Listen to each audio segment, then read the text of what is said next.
वाह, कितनी सारी चॉकलेट। मम्मा। हाँ अनाया। मम्मा चॉकलेट दिला दो ना। नहीं अनाया, दांत खराब हो जाएंगे। मम्मा फिर ये किंडर जॉय दिला दो। अरे अनाया, इतना सा 50 रुपए का? नहीं बेटा, ये बहुत महंगा है।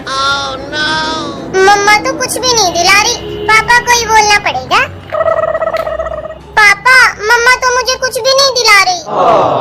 चलो अनाया, क्या लेना है मुझे बताओ। पापा चॉकलेट। आ जाओ, अभी लेते हैं। ये मेरे पापा, मेरे पापा। पापा किंडर जॉय भी। अच्छा ठीक है, ये लो।